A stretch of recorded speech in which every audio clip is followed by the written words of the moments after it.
అందరికీ నమస్కారాలు. నా పేరు అనిత. నేను 2వ తరగతిలో చదువుతున్నాను. నేను ఇవాళ భూమాత లాగా నటన చేస్తున్నాను. ఈ భూమాతను మెత్తని వెచ్చని ఊరిలో చీకు చింత లేక పాడి పాడి పెరిగి పెద్దయిన పిల్లలే నా మీరు. ఎంతటి దుస్థితి! ఎవరికి చెప్పను నా ఆవేదన, ఎవరు తీరుస్తారు నా గుండె కోత? ఎటు చూసినా కాలుష్యం, అంతా అస్తవ్యస్తం. నన్ను కాపాడండి, నన్ను కాపాడండి, నన్ను కాపాడండి.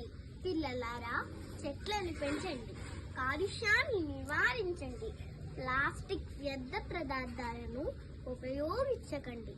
నన్ను కాపాడండి, నన్ను దయచేసి కాపాడండి. ధన్యవాదాలు.